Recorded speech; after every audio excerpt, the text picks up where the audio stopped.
നമ്മുടെ ജീവനും സ്വത്തിനും സുരക്ഷ നൽകേണ്ടവരാണ് പോലീസ്. പോലീസിന്റെ സ്വത്ത് ഒരു കള്ളൻ കൊണ്ടുപോയത്. കണ്ണൂരിൽ നഗരമധ്യത്തിൽ പോലീസ് ജീപ്പ് മോഷ്ടിച്ച് കടന്ന പ്രതി പിടിയിൽ. കണ്ണൂർ റേഞ്ച് IG ഓഫീസിന് സമീപം നിർത്തിയിട്ടിരുന്ന സൈബർ സെല്ലിന്റെ ജീപ്പാണ് കള്ളൻ കൊണ്ടുപോയത്. സംഭവത്തിൽ തൃശൂർ ഗുരുവായൂർ സ്വദേശി ഹംസത്തിനെ പോലീസ് അറസ്റ്റ് ചെയ്തു. കട്ടെടുത്ത ജീപ്പുമായി പുള്ളി ഒരു ചായക്കടയിൽ ചായ കുടിക്കാനെത്തി. പക്ഷേ ജീപ്പുമായി വന്നയാൾക്ക് പോലീസിന്റെ ഒരു ഗെറ്റപ്പും ലുക്കും ഇല്ലാത്തതുകൊണ്ട് നാട്ടുകാർക്ക് തോന്നിയ സംശയമാണ് കള്ളൻ പോലീസിന്റെ അടുത്തേക്ക് എത്താൻ കാരണം. അതായത് കള്ളനെ പിടിച്ച് പോലീസ് ഏൽപ്പിക്കാൻ കാരണം.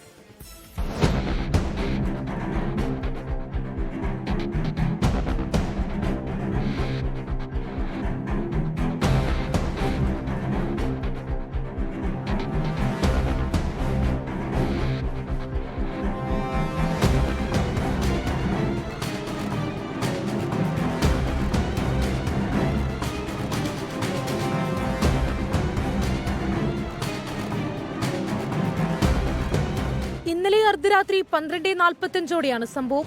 മൊബൈൽ ഫോൺ നഷ്ടപ്പെട്ടപ്പോൾ പരാതി നൽകാൻ എന്ന് പറഞ്ഞാണ് ഹംസത്ത് സൈബർ പോലീസ് സ്റ്റേഷനിലെത്തിയത്.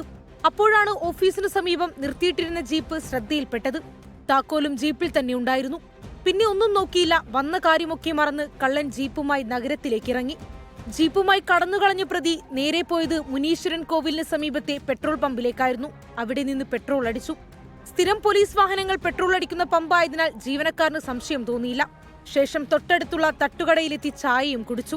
എന്നാൽ പോലീസുകാരനല്ലാത്ത ഒരാൾ മുഷിഞ്ഞ വസ്ത്രം ധരിച്ച് പോലീസ് വണ്ടിയിലെത്തി ചായ കുടിക്കുന്നത് കണ്ട കടയിലെ ജീവനക്കാർക്ക് സംശയം തോന്നി. തുടർന്ന് നാട്ടുകാർ ഇയാളെ തടഞ്ഞു വെക്കുകയും ടൗൺ പോലീസിൽ വിവരമറിയിക്കുകയുമായിരുന്നു. പോലീസ് ഉടൻ സ്ഥലത്തെത്തി പ്രതിയെ കസ്റ്റഡിയിലെടുക്കുകയായിരുന്നു. 24 കണ്ണൂർ.